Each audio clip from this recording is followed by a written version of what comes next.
Fruits cake, কমলা লেবুর রসের সাথে ড্রাই ফ্রুটস 3 ঘন্টা ভিজিয়ে রেখে দেবো। ক্যারামেল বানাবার জন্য ফ্রাইং প্যানে 1 কাপ চিনি আর একটু জল দেবো। নাড়তে নাড়তে ক্যারামেলের কালারটা এসে গেছে, আরো কিছুটা ডার্ক করে নেব।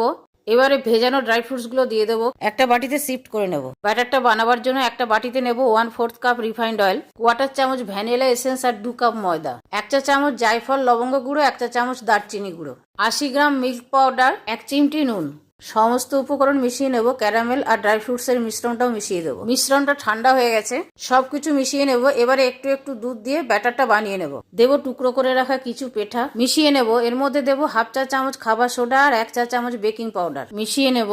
একটা মোল্ডের মধ্যে বাটার পেপার অয়েল ব্রাশ করে নিয়েছি, এর মধ্যে ব্যাটারটা দিয়ে দেবো। ওপর থেকে ড্রাই ফ্রুটস ছড়িয়ে দেবো। এবারে প্রিহিটেড করার মধ্যে দেব স্ট্যান্ড, মোল্ডটা বসিয়ে দেবো 45 মিনিটের জন্য। গ্যাসের ফ্লেম সিম করা আছে, ঢাকা দিয়ে দেবো। 45 মিনিট বাদে ঢাকাটা খুলে চেক করে নেবো মাঝখানটা একদম কাঠিতে লাগেনি।